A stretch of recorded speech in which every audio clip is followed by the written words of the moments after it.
Hi, it's Mike Gastineau here for Swinomish Casino and Lodge, one of the title sponsors for iconic Sonics and a great place to get away from the hustle and bustle of Seattle. Just an hour north of the Emerald City and just outside of Anacortes on Highway 20. Beautiful views of Padilla Bay and Mount Baker and fast-paced gaming. Great entertainment, terrific food, a perfect getaway place for you and your friends, the Swinomish Casino and Lodge. When you need your next getaway, go to SwinomishCasinoandLodge.com. Tell them Mike Gastineau sent you, and be sure to check out the Iconic Sonics podcast and our great conversation with several Seattle Supersonics from the past, the present, and the future. Truth Plus Media.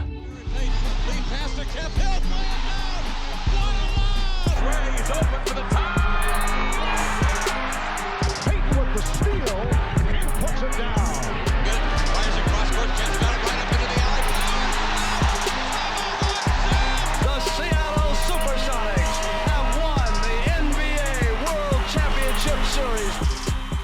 So what we're going to do here, we've done this before, we're going to do a live version of the podcast. I'd love you to be as animated as you can, laugh, cheer, don't throw stuff because you might hit me. But Iconic Sonics is the podcast. We've got a ton of episodes out online. It's been a lot of fun doing it. And I do believe it's important to keep the stories and the colors and the history alive. It sets it up to be successful ultimately when they come back. And that's what the goal is here. So let's, without further ado, we will start with live episode number 2 of Iconic Sonics. I'm your host, Mike Gastineau. That's a definition of tepid applause. I gotta thank a bunch of people here. First of all, Dick's Drive-In Restaurants, our sponsor for the show, and the Swinomish Casino and Lodge. Next time you're up by Anacortes, stop in the Swinomish, tell them hello, and tell them you love the show. That's important in this business.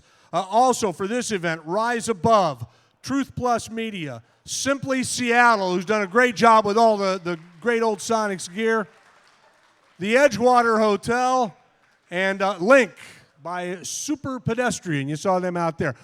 We can't do this without sponsors, and your support of our sponsorship is a huge deal to us. All right, I don't need to introduce these guys, I don't think. I'm surrounded by basketball royalty up here. We're hoping the glove gets here as well. But George, always great to see you. And Shawn, 2 nights in a row now I've got to see you. What a treat for you. 2 nights in a row you get to hang out with me. What a thrill, huh? Oh, man, we had a lot of fun. Last night was a lot of fun. You know, a good chance to see a lot of people I haven't seen in a long time. It's always great seeing Coach Karl. We're definitely glad he's going into the Hall of Fame. And he's well-deserved, man. Well-deserved. Well-deserved. I'm going to the Hall of Fame because of you. Well-deserved, though. Seriously. You know, Coach did so much for us. I think things changed when he got here to Seattle. I think you just look at the records and it'll tell itself. Well, it's funny about what's going on right now. I'm watching the game. I mean, Shawn Kemp never got the credit for the series, that not only the Utah series, but the next series. And I've said this 100 times. When we played the Bulls, the best player on the court was Shawn. And, I mean, Michael Jordan gets the MVP of the series, and I thought we did a pretty good job on Michael Jordan. They did not know how to cover Shawn. And you know, they had Rodman, they had a lot of good defenders, but they didn't have an answer for Shawn. And what you're seeing against Utah is a 7th game in the playoffs. It's all about how to score. It's hard to score. Tonight, I don't know if you'll go home and watch Miami play Boston. Miami can't score. Miami can't score. Boston's going to have to shoot the ball bad and turn it over a lot to let Miami have some chance to score. Because when you play a team 7 times, you just know what's going on. And your role players or your secondary good players, they can't score. In fact, in this game, Hersey Hawkins had 14. That was a good night for us. But Shawn, Gary, and Detlef, even though they didn't have good shooting percentages, they had to do all the scoring for us. Because if you give the ball to And Sam Perkins always had that way of making the three when it mattered. But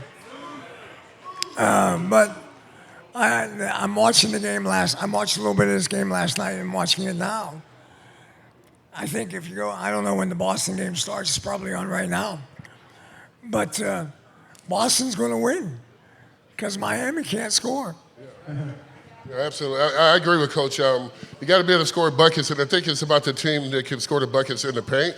So when I look at that Miami and I look at the Boston series, I say that Boston's probably going to get more points in the paint because they're a little bit more active. They play better defense, and I think they have a little bit more heart than Miami do this year. In Seattle, our team was really, really good at making offense with our defense. But in this series, I don't know if you know, we turned the ball over a lot, and it actually helped Utah's offense, because when you get offense from defense, it's easier. And unfortunately, this fourth quarter, which I don't think we've seen yet, but the fourth quarter it's a defensive game. I think we score 17. I think Utah scores 19. It's ugly. It's not pretty. And then when COVID hit, I went back and watched the Chicago playoff series. And that was an ugly basketball games. I mean, it was all about defense. Very early. I mean, we actually played really well offensively, game 4 and 5 here in Seattle. But then when we went to Chicago, we couldn't score. So it brings back memories of how I felt, during the game. I remember in the Chicago series, we're running plays for Hersey Hawkins. We never ran a play for Hersey Hawkins. But the matchups were so difficult to get a good shot. If you watch Miami right now, they don't even get good shots. And they're not missing. They're just not getting anything. They're not getting anything at all. Let me, one of the things we wanted to do is go back a little bit before the fourth quarter of this game, before this series. You guys beat Sacramento. You get that first round, monkey off your back. You're like, okay, great. We finally got through the first round. Now you got Houston, the two-time defending champions. You talk about how good he played against Utah and how good he played against. He averaged 22 and 14 in the 4-game sweep of Houston that I still think may have been you guys at your peak. I know you doubled Akeem and you really slowed him down. What do you remember about that Houston series? Because you really started rolling. It felt like after Sacramento you relaxed and really became Shawn because that pressure was off after the first round. Well, you have to remember when we used to play Houston, we had such an offense that I was able to always have these matchups against some of their big men, whether it be Hakeem Olajuwon or their power forward, which whenever they had out there, and it put me in a pretty good position to score on them. So we had great success against Houston for a number of years. That was nothing new. 17 or 18 in a row. It's unbelievable when you look back on it. They were good. They were really good. But in that series, you guys handled them, and it was, George, you had a great quote about Game 3. You guys have the lead. It kind of gets away from you a little bit. You fight back and you win Game 3. Now, and you said afterwards, this is one of your patented phrases, Shawn, but you heard this all the time. You said, our guys trusted each other tonight more than they ever have. You use the word trust all the time in the context of team. No, which is very true. Like I said, you got to remember at this time, like when Coach Karl got here, me and Gary didn't have a whole lot of trust in the guys that we played with. So we had to have some coaching in those areas. So George was able to help us develop that throughout the years. They have some trust in guys, to put guys in position when we made moves, to have decisions, not for us to force shots. All those little things come important when you're playing a game of basketball. Well, the thing I believe that I got to give Bob Whitson some credit, because, he built the team around Gary and Shawn's talent. But we had some great pros. Nate McMillan's a hell of a pro. Trading Benoit Benjamin for Sam Perkins is the steal of the century. They should name the Executive of the Year award after Bob for the rest of all time for that year alone. And then Derek McKee, who I love as a player. Derek McKee's a great player. But we needed a little more offense, and we got Det. And Det to me is I kid all Detlef all the time because I think Detlef's the perfect human being. I mean, he doesn't make mistakes. He looks great. He still looks like he can get play. He still looks like he can play. Absolutely does look like he can play. Most conditioned athlete I've ever coached. I mean, we used to do a 2-minute mile, and if you ran it in 12 minutes, you didn't have to run sprints. There's only one guy that ran it in 12 minutes. Gary and Shawn would laugh at me. My mile time was just finished. It's like a guy's 40 time in football. Coach said 4-point ever. The other great quote out of that series was after game 4. Same thing. You guys have a lead in the fourth quarter. You blow a 10-point lead. Houston's back in it. They don't want to get swept. It goes to overtime. Finally, you win. Everybody's exhausted. Afterwards, somebody asked Gary, what'd you think when Houston came back? And Gary said, I was thinking, why don't you guys just go die? You mentioned Nate. I always talk about Gary as being the toughest athlete I think I ever saw. Every athlete's tough. Let's acknowledge that. People say, he's not very tough. Go be a pro athlete for one day and tell me he's not tough. But I thought Gary was as tough as anybody I ever saw. And then I look back on Nate's career, and let's look at game 2 in that Houston series. Nate goes 5 for 5 from the three-point line. He's got 2 bad knees, a bad hip, a bad back, and in the game gets hit in the face twice, necessitating cut man Frank Furtado to sew up 2 different cuts at 2 different times in that game. Nate's personality may have belied the fact that, George, he was a tough, tough player. Well, I get a lot of questions on the Sonics, and over the years, who's better, Gary or Shawn? It's a tough one. I think Shawn's the most talented guy I've ever coached, and Gary might be the biggest son of a bitch I've ever coached.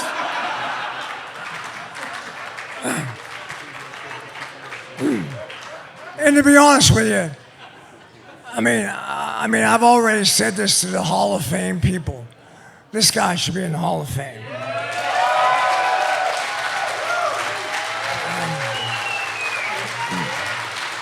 I agree, and I'll lob out the guy we were just talking about.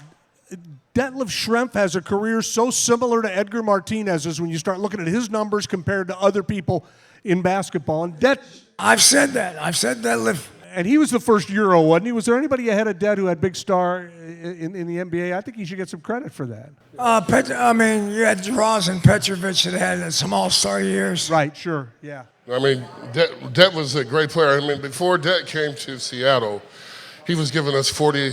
He was scoring 40 on us every game. So, the proof is in the pudding. I wanted to end the story, but we talked about Shawn and Gary, but we're talking about Nate.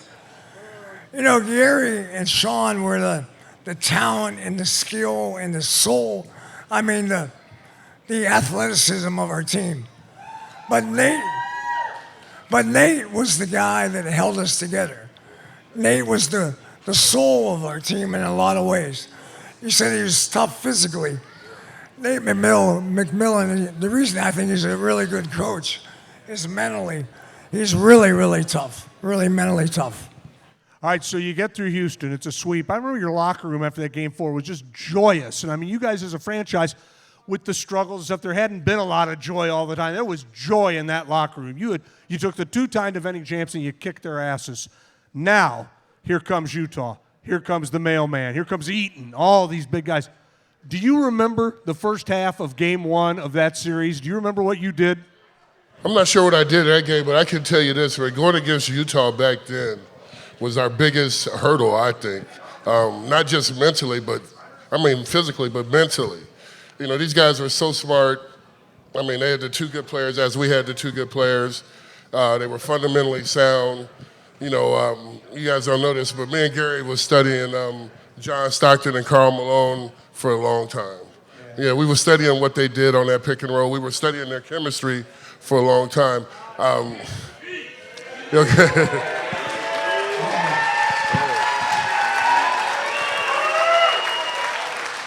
And by law, we have to keep 2 people between George and Gary at all times. So, ladies and gentlemen, the glove, Gary Payton, is joining the show.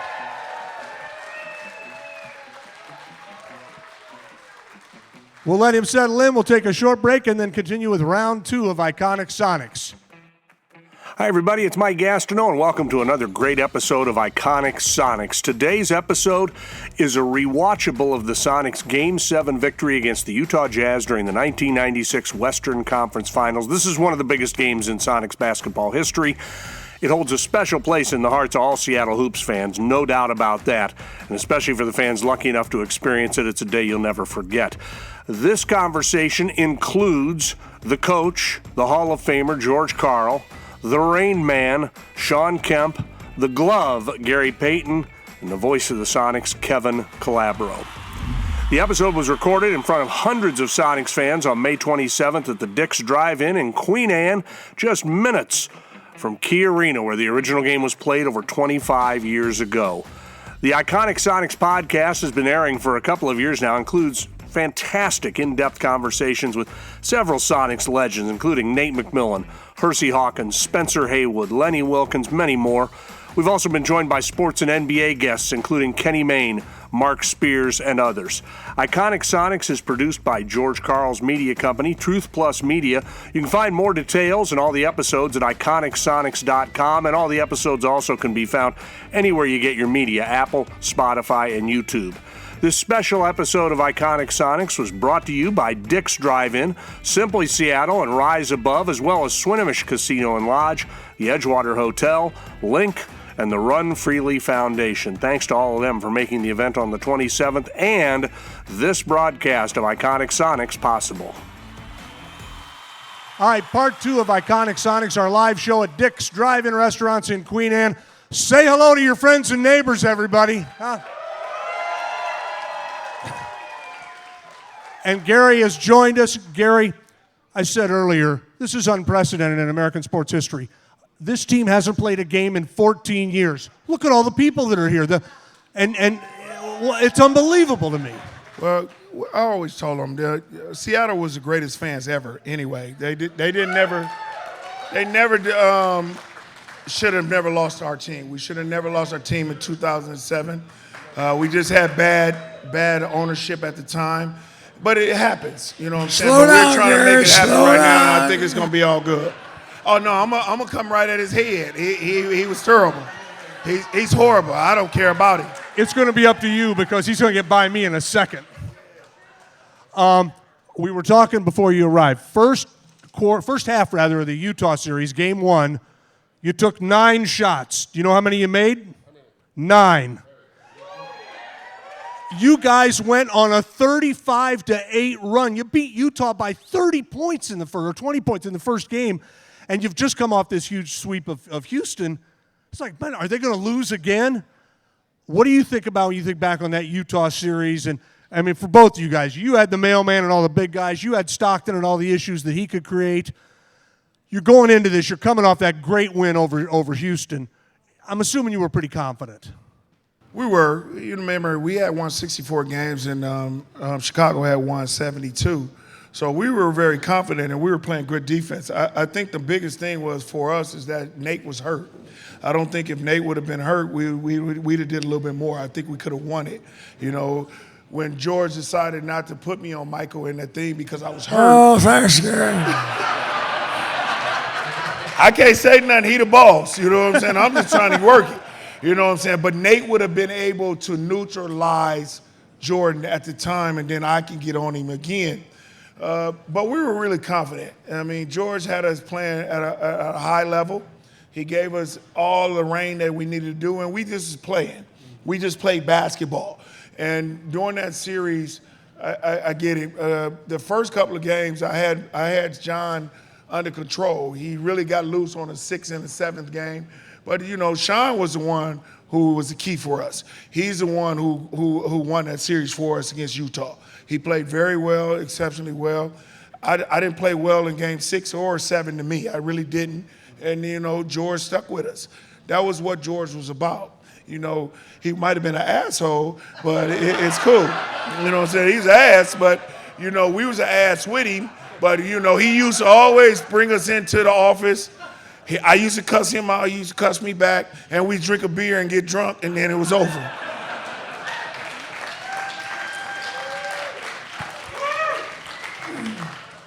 something that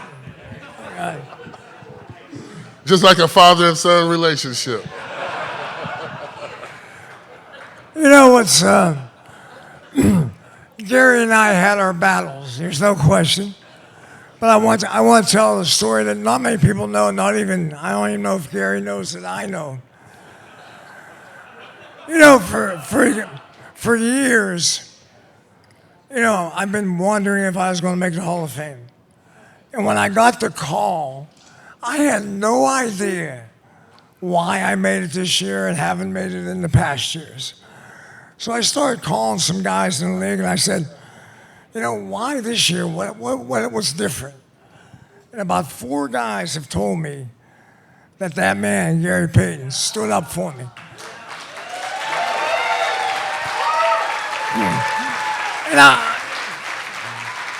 And I didn't even know, Gary, that you were on the committee. I didn't even know that he was on the committee of the Hall of Fame selection committee. But a couple guys like Grant Hill and a couple other guys told me that the man stood up for me, and a lot of what he said convinced everybody to get me in. So, You know what, guys? It's a privilege for me to be on the Hall of Fame committee, and I think the reason is Jerry Colangelo changed everything in the Hall of Fame. He started bringing all the older guys out of there, and the older people who were just having grudges about people about what they did in the past. The past is over. All of us made mistakes. And with my coach, and I'm going to tell you guys really, George Karl really recreated me in the NBA.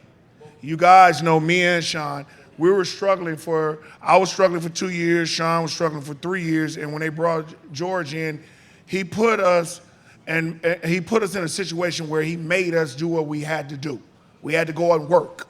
And when he brought Tim Gergerich in, it was something that stopped us. The first thing he did, he sent our ass to Summer League. Yeah, he sent us to Summer League after 3 years and 2 years in the league, and we had to play Summer League, or we was going to get our ass up out of here. You know what I'm saying? So, it's cool. In Utah, of all places. So, what I'm trying to say is, I'm on the committee, and I've been on the committee for the last 4 years, and they kept bringing up my coach. And they know I'm biased. I'm biased because that's my coach. So I'm keep telling them, we got to stop thinking about what he's did and how he was in the NBA, because you got to understand, how was I in the NBA? I was an asshole too. You know what I'm saying? I was a shit talker. That's what I did. So I said, y'all got to give that up. Let's get that out of there. And let's start thinking about what he has done for the game of basketball and how he has coached for basketball. And they really started listening. And then when they put me on both committees, and I got to look at the older ones who made the final decision after we made our votes to get him there, they understood. And, hey, he's there. He's a Hall of Fame now.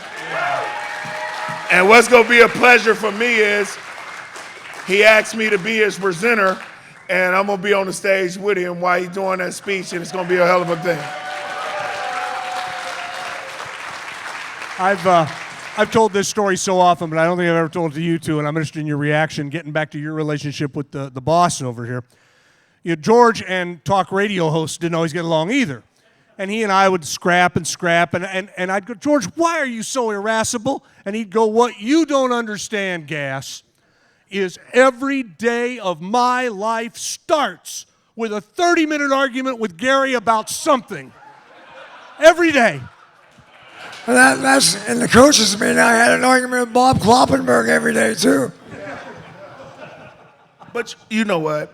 That's just the way it started. You know what I'm saying? Like I said, me and George had to fight. That's just the way it had to be, because what it was is you guys got to understand, you guys have always used to watch me doing huddles. Where did I used to always sit at? I used to always sit on the top of the thing, and I was never in the huddle. So everybody kept messing with me, and George said, leave him the fuck alone. He hearing everything you're saying. And I did hear it, and that's when he started understanding, just leave me alone. Because I was always going to give him something special. I don't care what it was. I was going to leave it out on the floor, and I would call the right plays. I would do that. And that's why George always, as y'all see him, he'll walk down the sideline, but he always just sit himself on the back, and he wouldn't say that until he wanted to call a timeout. Because he knew I was going to make the right call. I was going to get the ball to the right people. I was going to make the right decisions because I had to be him on the floor. I didn't want him to worry about nothing else. So that was special for me, for him to play me 44, 45 minutes. It is what it is. He played me that long. I had to work it out. Hey, that's not the truth. I couldn't stand you sitting on the bench with me. I didn't want.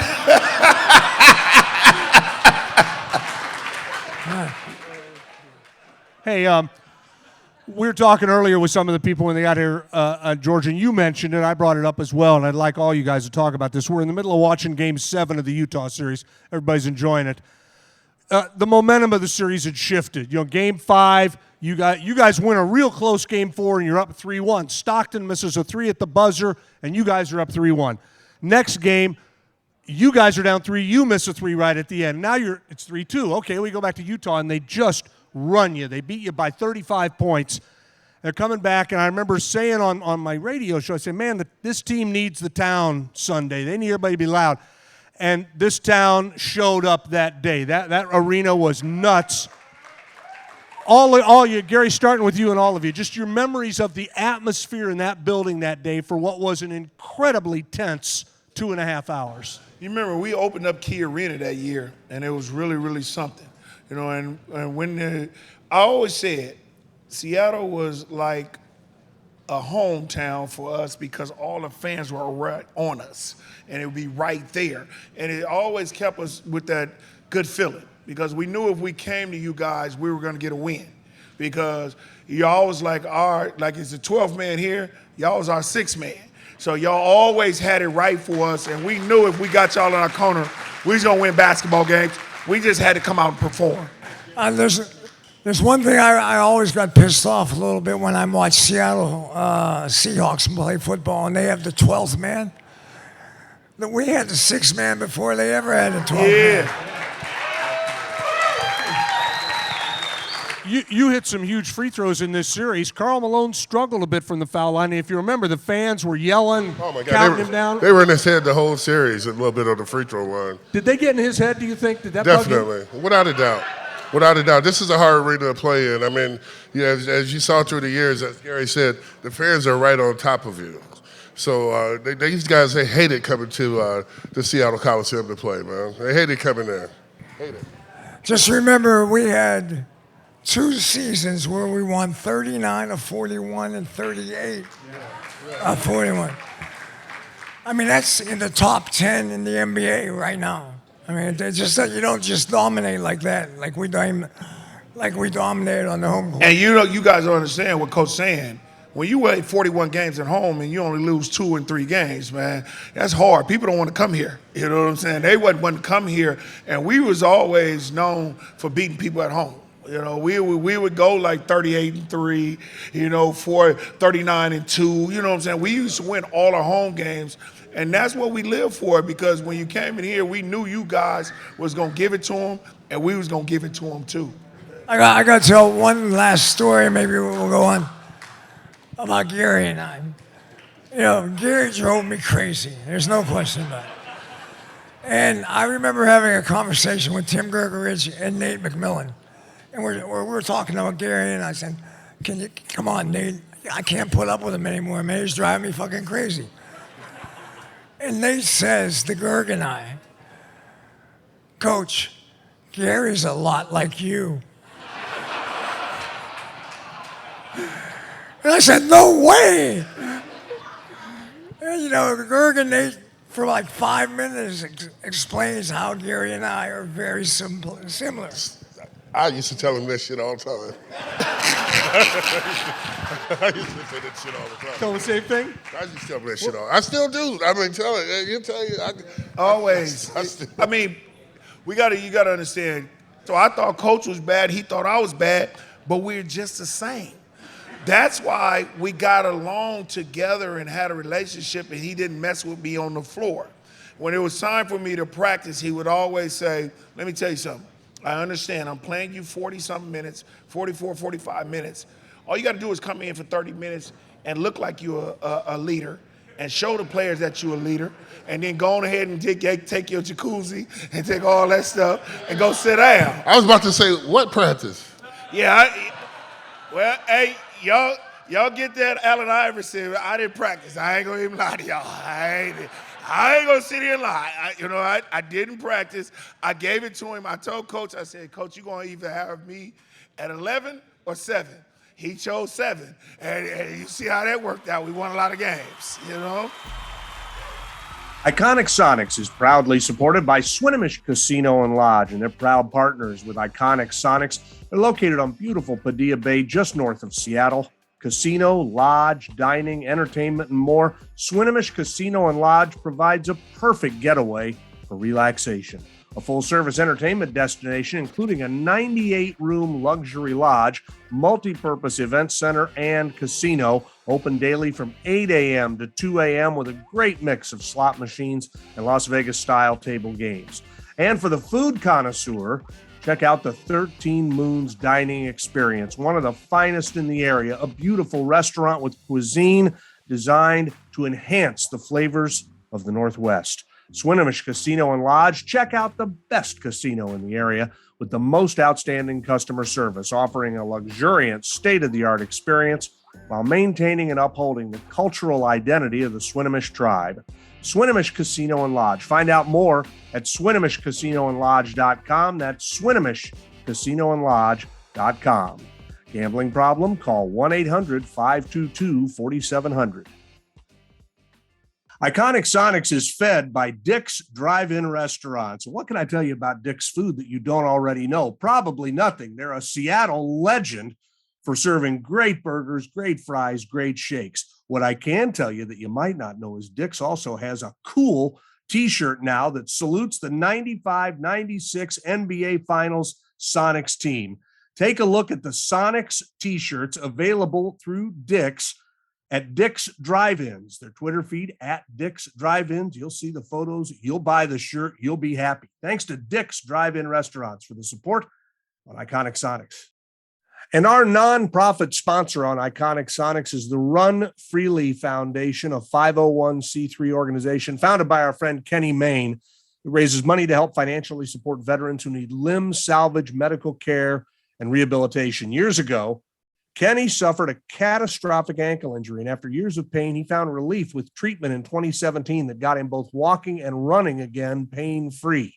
With that discovery, Kenny wanted to help others in pain, and the Run Freely Foundation was born to help provide the care he received to those who cannot afford to cover its costs. You can find out more and get involved with this great organization at runfreely.org. The Run Freely Foundation, proud sponsor of Iconic Sonics. We've talked about the matchups in Utah. I mean, you're not going to get better in the NBA in the 90s. You versus John, you versus Karl, you versus Jerry. Jerry Sloan was a great, great coach, and watching you two go head-to-head. Talk about him a little bit and your relationship with him. Someone, I think, told me when I was coaching in Denver that Sloan and I coached each other like 150 times against each other.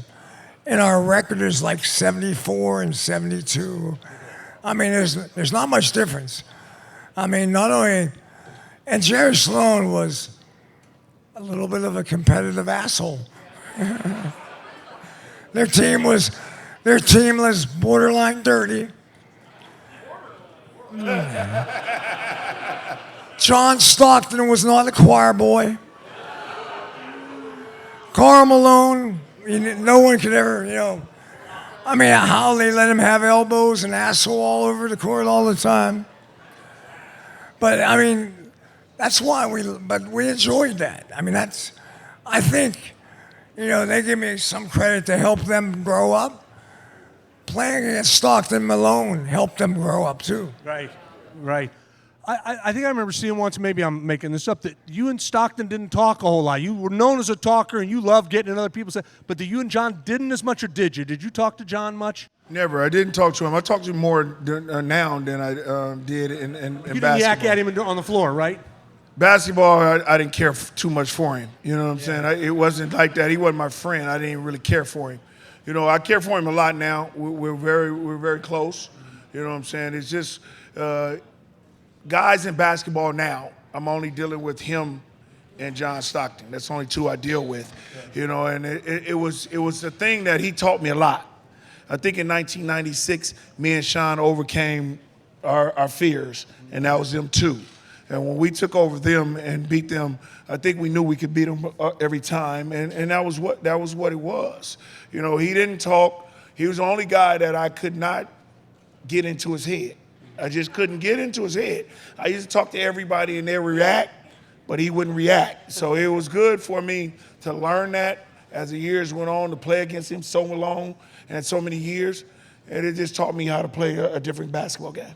How often did you find yourself laughing on the floor when he'd be talking? Because I know he was a world-class trash talker, and he'd say stuff that was funny all the time to other guys, right? All day long, all night long. What you mean? Still today, the same thing. I mean, what? How about in practice? Do you do it in practice? All day, all night long. Did you know? No, Gary was funny. He had some battles. You know, my job was to back him on those battles, and he knew that. So, you know, when he was there and whoever came to him and said something, I was swoop right behind, and that's where we were. That's what it's always about. It's just about supporting him. You know, as I look at today's basketball, everybody's friends on the court. When we played back then, we were not friends out there on that court. We were not on Twitter tweeting each other. We were not going out to eat with each other like that. Players were barely speaking to each other at that time. The only people you talk to was your teammates. Nowadays, these guys, you see them, they like kissing and hugging on the court. I mean, I agree, man. Giving out jerseys, taking the shirts off. Yeah, I mean, I'll just tell you guys this. Let's go banana boat. If a guy took off his sweaty jersey and gave it to me, man, come on, I'm throwing it on the ground. I don't want to get this guy's sweaty jersey. I don't care how good he is. I don't understand those things. I don't get it. The game that we're watching here, Game 7, it's one of the most famous in Sonics history. The night in the city was unbelievable. It was one of the great parties in Seattle history. And you guys had business still, but George, did you take a minute or two to enjoy this thing? I'm not being facetious. I mean, the Western Conference Final was a big deal. I mean, the celebration after the game in the arena. Sam Perkins was walking around and just enjoying it. He had been to an NBA final, I think, with LA once or twice. But you know, it was like it was a satisfying moment. And I always remember Michael Jordan said to me afterwards that the one thing he thought the Sonics did poorly was they celebrated too long after winning Game 7. And that it took us a game or two to get refocused back in on the game. I'm not saying he's right or wrong, but what people don't understand, in my opinion, we lost that series, not on the court, but on our travel arrangements. We play on Wednesday night, lose a close game, play on Friday night, lose a close game, and it was my decision, and to fly back after the game. We hit a snowstorm in Billings, Montana, have to stop and go into refuel, and we play at 12:30 on Sunday. So we got to have practice on Saturday. And our sleep patterns, our rhythm got messed up. And the only game that we really played poorly in was Game 3. And that kind of woke us up, got us pissed off, play really well, play good in Game 4, play really good in Game 5. The momentum's kind of going our way a little bit. In Game 6, I mean, it was a battle, but you know, it's kind of what we were talking about before Gary came here. We couldn't score. We were stopping them, but we just couldn't get the ball in the basket. Shawn was the only guy that I thought had a pretty good rhythm the whole series. I mean, Gary was okay there, but Gary says I should put him on Michael, but he was banged up. He was banged up, and what we wanted to do was get to the fourth quarter and put him on Jordan. And then we finally, everybody was bitching and moaning, and we said, okay, Gary, you got him. But people don't realize we switched a lot. So, Hawk was on him some, Shawn would be on him some. I mean, we were probably the number one switching team in basketball back then. And, now everybody switches. But we were the beginning. We liked it. I mean, having Nate and Gary, when we switched back then, they always took the guard down underneath the basket. Gary was our best post defender. I mean, Gary could front anybody in basketball. And Nate was pretty damn good down there, too. And then we always had the double teams if we needed them. And so, it's a situation where, we're on the verge of another NBA playoffs coming up with Boston probably playing Golden State. And there will be a time in that series where the defense will take control of the other team. I know Golden State is a really good offensive team, but I really think Boston's a really good defensive team. And if I had to say who has more basketball athleticism and skill, I think Boston does. They're longer, probably a little more athletic, and they all play. There's not a guy on Boston's starting lineup that does not play serious defense. That's where I think Golden State has to rely on Gary's son to give him 20 minutes of defense. And then you got Iguodala, who I think is going to play in the series. I had Iguodala. He's a hell of a defender. Not as good as Gary, but close. I think Iguodala probably maybe covered the big guys better than Gary can. But Gary, the whole thing comes down to coaches talk about what's a good thing, how you're good defensively. Well, the easiest thing as a coach to be good defensively is have the ability to put pressure on the ball. We had Gary Payton, Nate McMillan, and Hersey Hawkins, and we had Greg Anthony. All those guys could cover the ball at an A+ level. And Eric Snow, who we traded to Philly, turned out to be a hell of a defender. And so I think it was Kloppy. Bob Kloppenberg taught me a lot about the game. He drove me crazy, like Gary a little bit, but he wanted to double team the Coke machine. He wanted the front Steve Scheffler. I said, you don't have to front Steve Scheffler. Hey, we were doubling everybody back then. Seriously, we were doubling. It didn't matter who was on the court. We were doubling. Everybody got a little bit. We talk about ball pressure on defense. I remember it. We're going to wrap up here, but there was a Nike billboard over on Westlake way back in the day. There's a picture of this guy, and just painted on a brick building. He had his arm and that look in his eye, and the billboard said, "You couldn't get the ball past him in your car." And that's about the truth. One more, and listen, guys, I know you're going to second guess everything forever. You owe this city nothing. You gave us everything you had. We all know the Bulls were tough. You did it. And we got one more treat for the Iconic Sonics live show.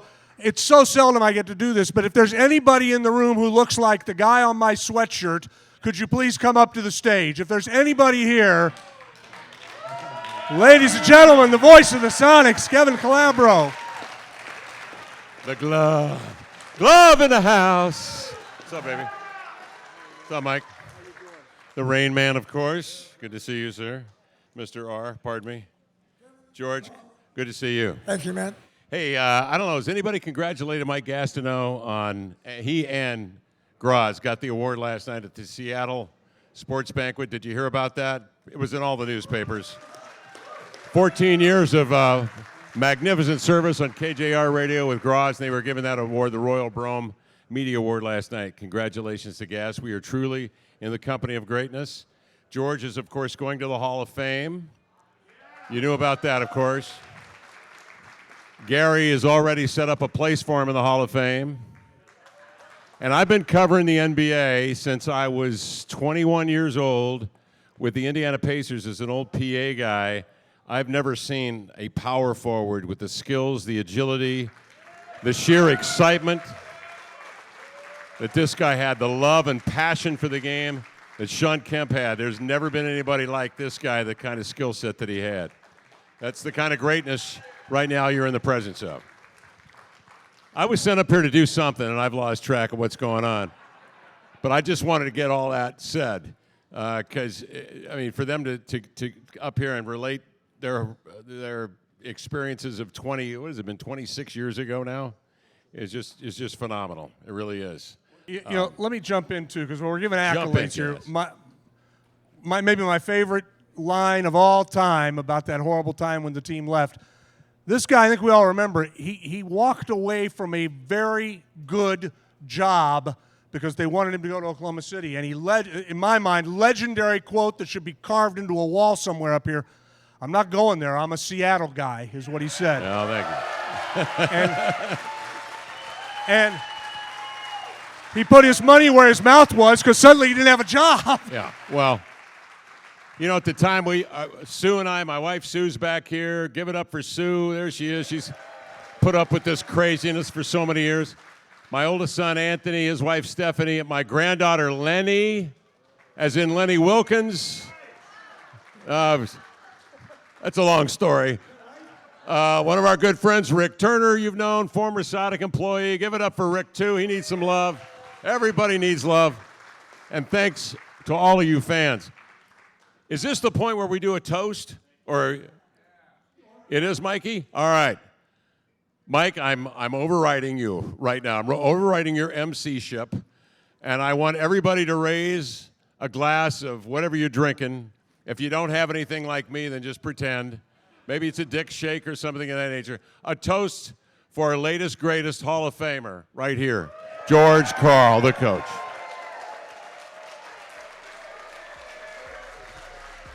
Salute! The Hall of Famer, George Karl. The voice, Kevin Calabro. The power forward, the Rain Man, Shawn Kemp.